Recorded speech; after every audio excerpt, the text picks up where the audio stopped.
আজ আমার সাথে হলো এত বড় স্ক্যাম। আর আমি ভ্লগ ভিডিও শুট করতে কোন মাইক ইউজ করি অনেকে জানতে চাও, তো সবই বলবো আজকের ভিডিওতে। তো চলো শুরু করা যাক। যেমন তোমরা দেখতেই পারছো আমার কাছে একটা পার্সেল রয়েছে। হ্যাঁ, এই পার্সেলের মধ্যেই রয়েছে মাইক, যেটা আমি ভ্লগের জন্য ইউজ করি। যখন আমি মাইকটা কিনেছিলাম তখন এই ভিডিওটা করে রেখেছিলাম, অনেক দিন হয়ে গেছে কিন্তু ভিডিওটা পোস্টই করা হয়নি। সো ফাইনালি এখন পোস্ট করা যাক, কারণ তোমরা অনেকেই জিজ্ঞাসা করো যে আমি ভ্লগ ভিডিওগুলো শুট করার জন্য কোন মাইক ইউজ করি, আর তোমরা এরকম অ্যাফোর্ডেবলের মধ্যে কোন মাইক পারচেস করতে পারো।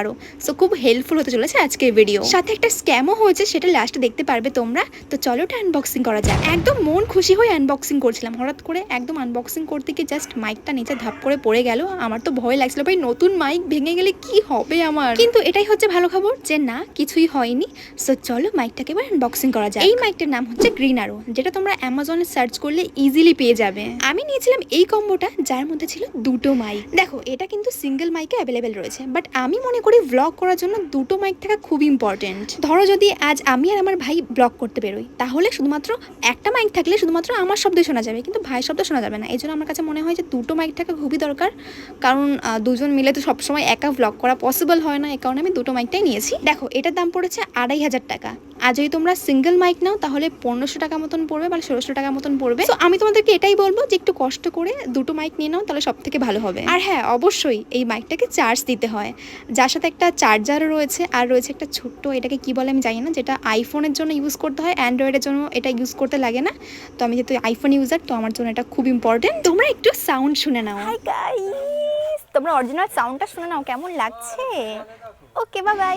এইবার চলো আরেকটা স্ক্যাম পার্সেল আনবক্সিং করা যায়। ভাই রে ভাই, অনেক আশা করে এই প্রোডাক্টটা আমি অর্ডার করেছিলাম, বাট এটাতে এত বড় স্ক্যাম হবে আমি সত্যি ভাবতে পারিনি। আর হ্যাঁ, জিনিসটা আমি নিয়েছি মিশোর থেকে। তো মিশোর থেকে কিন্তু আমার সাথে অনেকবার স্ক্যাম হয়েছে। তোমাদের সাথে কি হয়েছে তাহলে অবশ্যই কমেন্টে জানিও। আমার কিন্তু বেশ কয়েকবার স্ক্যাম হয়েছে, ড্রেস বলতে পারো, প্লাস এরকম ধরনের কোনো ইলেকট্রিক জিনিসও বলতে পারো। যেমন আজকে আমি অর্ডার করেছিলাম একটা ট্রেন্ডিং লাইট, যেটা আমি ইনস্টাগ্রামে প্রচুর দেখছি রিভিউ, প্রচুর ইনফ্লুয়েন্সারদের ইউজ করতে দেখছি, আমার এত ভালো লেগেছে। তো ফাইনালি এটা অর্ডার করেই দিলাম, যেটার প্রাইসও ছিল একদম কম, মাত্র 250 টাকা। অ্যান্ড যেটার প্যাকেজিংটা এত বিচ্ছিরি, অ্যান্ড যেটার লাইটটা একদমই জ্বলছিল না, আমি জানি না কেন। আর এর সাথে কিন্তু একটা চার্জার দেওয়ার কথা ছিল, বাট সেটাও প্যাকেজিংয়ে রিসিভ হয়নি, কারণ প্যাকেজিংটা এত ছেঁড়া বোড়া প্যাকেজিং ছিল যে ওর মধ্যে যদিও চার্জারটা ছিল, হয়তো অর্ধেক রাস্তায় মানে খুলে পড়ে গেছে, এরকম হতে পারে। মনে হচ্ছিল পুরো ইঁদুরে খাওয়া, এত বাজে প্যাকেজিং। সত্যি আমার লাইফে প্রথম আমি রিসিভ করেছি।